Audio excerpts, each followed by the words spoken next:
Baiklah, kakak-kakak, abang dan teman-teman, saya Elsie Safitri akan mempresentasikan kasus tentang asuhan keperawatan Nyonya M dengan gangguan integritas kulit. Di mana kasusnya seorang klien perempuan Nyonya M berusia 46 tahun dibawa keluarga ke IGD karena mengalami penurunan kesadaran sejak 2 hari di rumah. Klien memiliki riwayat DM tipe 2 sejak 4 tahun yang lalu dan informasi keluarga klien tidak rutin kontrol ke dokter. Saat ini klien mengalami luka pada kaki dengan infeksi dan berbau. Selama di rumah tidak dilakukan perawatan luka karena keluarga belum tahu merawat luka. Klien didiagnosis dengan ketoasidosis diabetik atau KAD. Dari pengkajian fisik, klien kesadaran somnolen, terpasang kateter urin dengan output urin 1200 cc per 3 jam, terpasang selang infus pada kedua tangan klien, tekanan darah 100/80 mm Hg, kemudian nadinya 100 kali per menit, kemudian pulsasinya kuat, pernafasan 20 kali per menit, berat badan 56 kg, hasil pemeriksaan gula darah sewaktunya 475 mg per desiliter. Pengkajian dilakukan pada tanggal 30 September 2021. Identifikasi datanya, nama Nyonya M, ruang rawat anggrek, jenis kelamin perempuan, nomor MR-nya, rekam medisnya 12345, diagnosis medisnya ketoasidosis diabetik. Keluhan utamanya yaitu Nyonya M berusia 46 tahun, dibawa ke IGD karena mengalami penurunan kesadaran sejak 2 hari di rumah. Kemudian riwayat kesehatan sekarang, saat ini klien mengalami luka pada kaki dengan infeksi dan bau. Kemudian riwayat kesehatan dahulunya, klien memiliki riwayat DM tipe 2 sejak 4 tahun yang lalu dan informasi keluarga, klien tidak rutin kontrol ke dokter. Kemudian riwayat kesehatan keluarga, tidak ada keluarga yang mengalami DM tipe 2 sebelumnya. Pemeriksaan fisiknya, klien tampak lemah, kesadaran, klien somnolen, GCS 10, tanda-tanda vitalnya, tekanan darah 100/80 mm Hg, nadi 100 kali per menit, pulsasinya kuat, pernafasan 20 kali per menit, suhu 36,7 derajat Celcius, berat badan 56 kg, tinggi badan 156 cm. Kemudian pemeriksaan head to toe, kepala simetris, kadar remuk bersih, kemudian mata, konjungtiva tidak anemis dan tampak simetris, lensa mata tampak kerus, sklera tidak ikterik, dan penglihatan kabur atau ganda, diplopia. Kemudian hidung simetris, tidak ada pernafasan cuping hidung dan tidak sianosis. Kemudian mulut, biasanya mukosa bibir lembab, ludah menjadi kental, gusi mudah bengkak dan berdarah, telinga simetris dan kebersihan telinga tampak bersih. Leher tidak ada pembesaran di kelenjar getah bening dan vena jugularis. Kulit, warna kulit matang, terlihat pucat.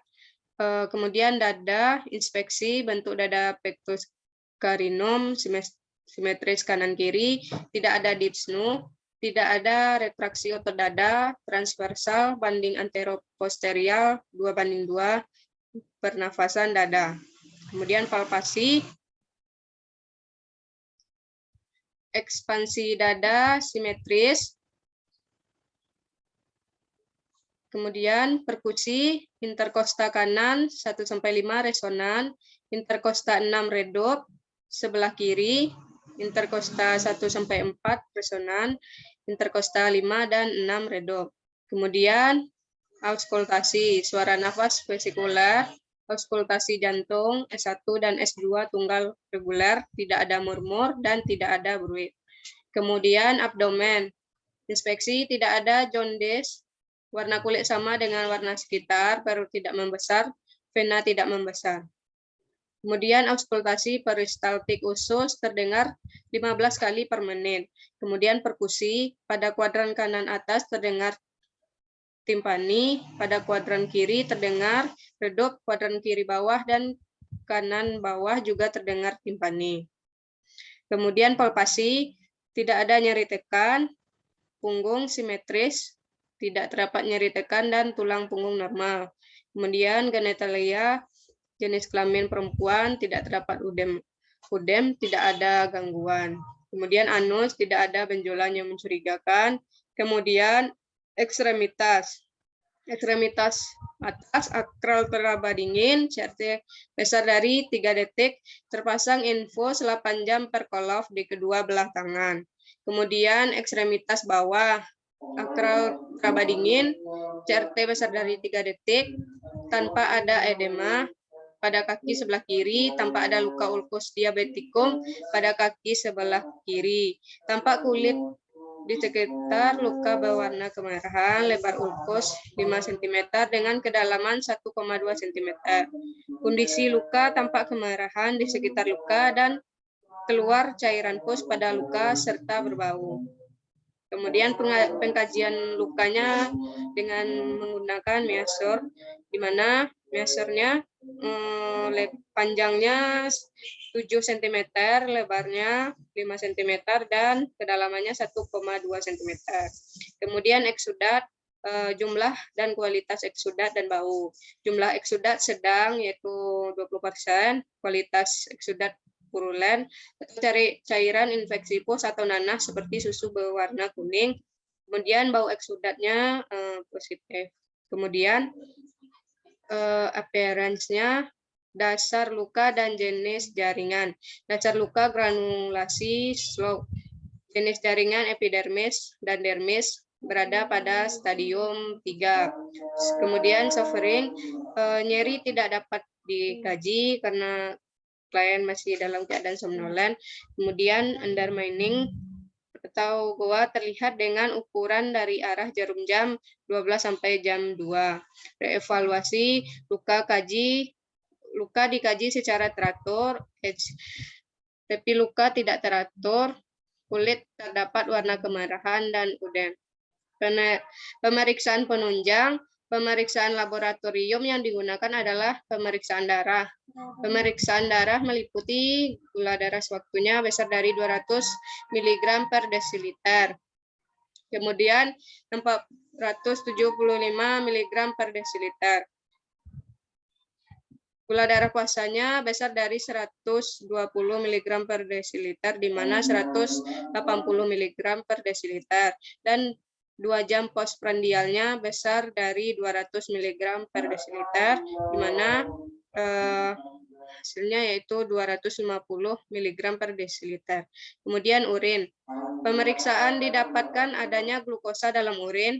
Pemeriksaan dilakukan dengan cara benedik atau reduksi. Hasil dapat dilihat melalui perubahan warna urin, yaitu kuning 2+, di mana mengandung glukosa 1 sampai 1,5 gram persen. Kemudian kultur pusnya bakteri gram negatif. Kemudian masuk ke analisa data, yaitu data objektif, gula darah sewaktu 475 mg per desiliter, gula darah puasanya 180 mg per desiliter, warna urinnya kuning 2+, di mana glukosanya 1 sampai 1,5 gram persen. Kemudian kesadaran klien menurun. Kemudian keluarga mengatakan klien sering kelelahan. Keluarga klien mengatakan klien sering haus. Masalah keperawatan yang ditimbulkan. Masalah keperawatan yang ditimbulkan yaitu ketidakstabilan kadar glukosa darah disebabkan oleh gangguan toleransi glukosa darah.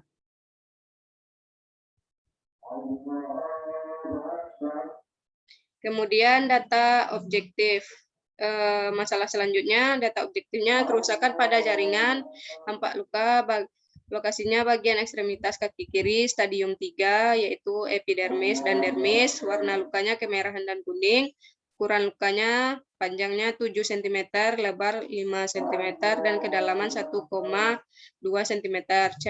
Cairan lukanya purulen atau cairan infeksi, pus atau nanah, seperti susu berwarna kuning. Kemudian Data subjektifnya, keluarga klien mengatakan terdapat luka di kaki kiri klien. Masalah keperawatan yang ditimbulkan yaitu gangguan integritas kulit jaringan yang disebabkan oleh neuropati perifer. Kemudian, masalah selanjutnya, data objektifnya akral teraba dingin, CRT-nya besar dari 3 detik, warna kulit pucat, udem pada kaki kiri. Masalah keperawatannya yaitu perfusi perifer tidak efektif, penyebabnya yaitu hiperglikemi. Kemudian diagnosa keperawatan. Ketidakstabilan glukosa darah berhubungan dengan gangguan toleransi glukosa darah. Yang kedua, kerusakan integritas kulit berhubungan dengan neuropati perifer.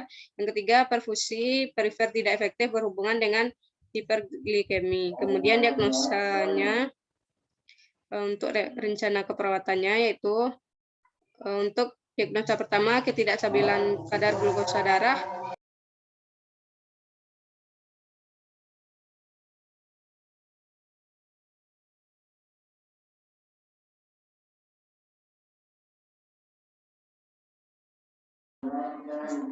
Baiklah, selanjutnya yaitu untuk diagnosa pertamanya, ketidakstabilan kadar glukosa darah berhubungan dengan gangguan toleransi glukosa darah, di mana luaran yang diharapkan yaitu kestabilan glukosa darah dengan kriteria hasil koordinasi kesadaran meningkat ke 5, lelah atau lesu meningkat ke 5. Kemudian rasa haus meningkat ke 5, kadar glukosa dalam darah meningkat ke 5, kadar glukosa darah urin meningkat ke 5. Mana intervensinya yaitu manajemen hiperglikemia. Tindakannya yaitu observasi, identifikasi kemungkinan penyebab hiperglikemia, identifikasi situasi yang menyebabkan kebutuhan insulin meningkat, monitor glukosa darah jika perlu, monitor tanda dan gejala hiperglikemia, monitor intake dan output cairan. Kemudian terapeutiknya yaitu berikan asupan cairan oral, kemudian konsultasi dengan medis jika tanda dan gejala hiperglikemia tetap ada atau memburuk. Kemudian edukasi, anjurkan monitor glukosa darah secara mandiri, ajarkan indikasi dan pentingnya pengujian keton urin jika perlu, ajarkan pengelolaan diabetes, kemudian kolaborasi pemberian insulin jika perlu, kemudian kolaborasi pemberian intravena, cairan intravena. Kemudian masalah yang kedua, gangguan integritas kulit jaringan berhubungan dengan neuropati perifer, di mana luarannya yaitu integritas kulit dan jaringan dengan kriteria hasil yang diharapkan, kerusakan jaringan meningkat ke 5, kemerahan meningkat ke 5. Kemudian penyembuhan luka dengan kriteria hasil, jaringan granulasi meningkat ke 5, udem pada sisi luka meningkat ke 5, bau tidak sedap pada luka meningkat ke 5. Kemudian intervensinya yaitu perawatan luka, tindakannya observasi, monitor karakteristik luka, kemudian monitor tanda-tanda infeksi, kemudian terapeutik, lepaskan balutan dan plester secara perlahan, cukur rambut di area sekitar luka jika perlu, bersihkan dengan cairan NaCl atau pembersih non-toksik sesuai kebutuhan, bersihkan jaringan nekrotik, berikan salep sesuai jika perlu, pasang balutan sesuai jenis luka, pertahankan teknik steril saat melakukan perawatan luka, ganti balutan sesuai jumlah eksudat dan drainase, jadwalkan perubahan posisi setiap 2 jam atau sesuai kondisi pasien. Kemudian berikan diet dengan kalori 30-35 kilokalori per kilogram berat badan per hari dan protein 1,25 sampai 1,5 gram per kilogram berat badan per hari. Kemudian berikan suplemen vitamin dan mineral, berikan terapi stimulasi saraf transkutaneus jika perlu. Edukasinya yaitu jelaskan tanda dan gejala infeksi, anjurkan mengkonsumsi makanan tinggi protein dan kalori, kemudian ajarkan prosedur perawatan luka secara mandiri. Kemudian kolaborasi debridement jika perlu, kolaborasi pemberian antibiotik jika perlu. Kemudian diagnosa yang ketiga, yaitu perfusi perifer tidak efektif berhubungan dengan hiperglikemia, di mana luarannya perfusi perifer dengan kriteria hasilnya warna kulit pucat meningkat ke 5, pengisian kapiler meningkat ke 5, aktral meningkat ke 5, turgor kulit meningkat ke 5. Kemudian intervensinya perawatan sirkulasi. Tindakannya yaitu observasi, periksa sirkulasi perifer, identifikasi faktor risiko gangguan sirkulasi, monitor panas, kemerahan, nyeri atau bengkak pada ekstremitas. Kemudian terapeutik, hindari pemasangan infus atau pengambilan darah pada area keterbatasan perfusi, hindari pengukuran darah pada ekstremitas dengan keterbatasan perfusi, hindari penekanan dan pemasangan torniquet pada area yang cedera, lakukan pencegahan infeksi, lakukan perawatan kaki dan kuku, lakukan hidrasi. Kemudian edukasi, anjurkan melakukan perawatan kulit yang tepat, kemudian anjurkan program rehabilitasi vaskular, anjurkan program diet untuk memperbaiki sirkulasi, informasikan tanda dan gejala yang harus dilaporkan. Selanjutnya implementasi dan evaluasi. Untuk diagnosa pertama, yaitu implementasinya anjurkan monitor glukosa darah secara mandiri, jelaskan tanda dan gejala infeksi, ajarkan pengelolaan diabetes. Evaluasinya subjektif, keluarga mengatakan paham dengan pengelolaan diabetes, kemudian keluarga bisa memberikan obat insulin, gula darah sewaktunya menurun menjadi 250 gram per desiliter, gula darah. Kemudian gula darah puasa 150 gram per desiliter. Kemudian masalah ketidakstabilan kadar glukosa darah transportasi sebagian. Intervensi dilanjutkan monitor glukosa darah, monitor tanda dan gejala hiperglikemia, monitor intake dan output cairan, dan berikan asupan cairan oral, dan konsultasi dengan medis jika tanda gejala hiperglikemia tetap ada atau memburuk. Kemudian diagnosa kedua, perawatan luka, di mana bersihkan dengan cairan NaCl atau pembersih non-toksik sesuai kebutuhan, bersihkan jaringan nekrotik, kemudian berikan salep yang sesuai jika perlu, pasang balutan sesuai jenis luka, perhatikan teknik steril saat melakukan perawatan luka, ganti balutan sesuai jumlah eksudat dan drainase. Kemudian subjektifnya, klien mengatakan merasa lebih nyaman, warna luka kemerahan dan kuning berkurang, ukuran luka 7 cm kali 5 cm dikali 1,2 cm. Cairan luka purulen atau cairan infeksi pusnya berkurang. Masalah gangguan integritas jaringan atau kulit teratasi sebagian. Intervensi dilanjutkan, jadwalkan perubahan posisi setiap 2 jam dan sesuai kondisi pasien, berikan diet dengan kalori 30-35 kilokalori per kilogram berat badan per hari dan protein 1,25 sampai 1,5 gram per kilogram berat badan per hari, berikan suplemen vitamin dan mineral. Kemudian diagnosa yang ketiga, implementasinya yaitu periksa sirkulasi perifer, identifikasi faktor risiko gangguan sirkulasi, kemudian monitor panas, kemerahan, nyeri, atau bengkak pada ekstremitas.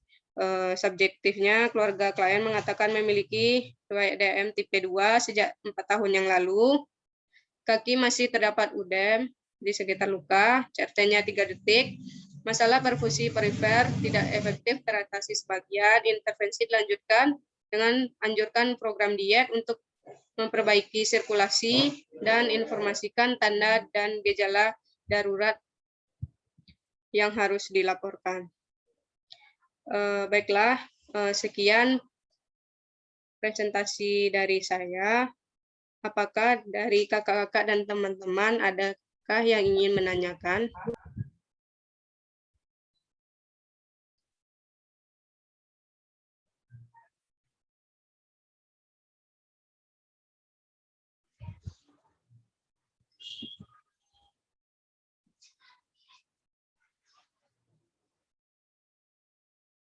Elsie. Iya, Pinta.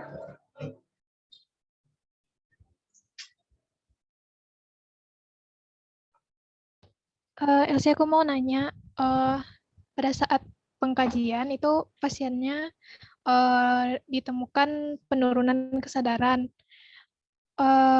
Mengapa Elsie tidak mengambil salah satu diagnosa itu perfusi jaringan cerebral tidak efektif?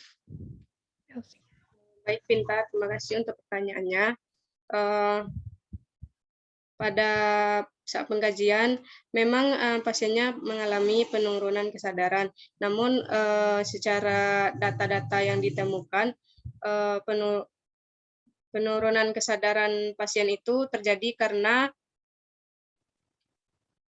tingginya glukosa dalam darah pasien, di mana di sini pada masalah keperawatan ketidakstabilan kadar glukosa darah ini sudah terdapat data objektifnya kesadaran klien menurun.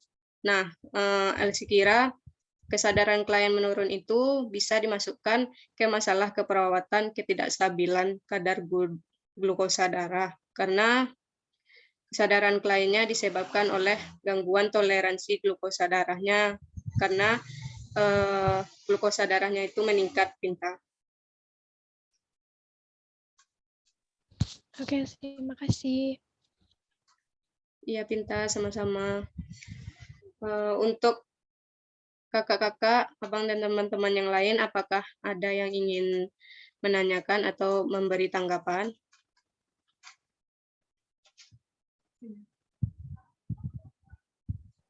Tidak, Elsie. Baiklah, kalau begitu, Elsie, cukupkan sampai di sini. Terima kasih untuk perhatiannya. Bila salah, mohon dimaafkan. Assalamualaikum warahmatullahi wabarakatuh. Waalaikumsalam warahmatullahi wabarakatuh.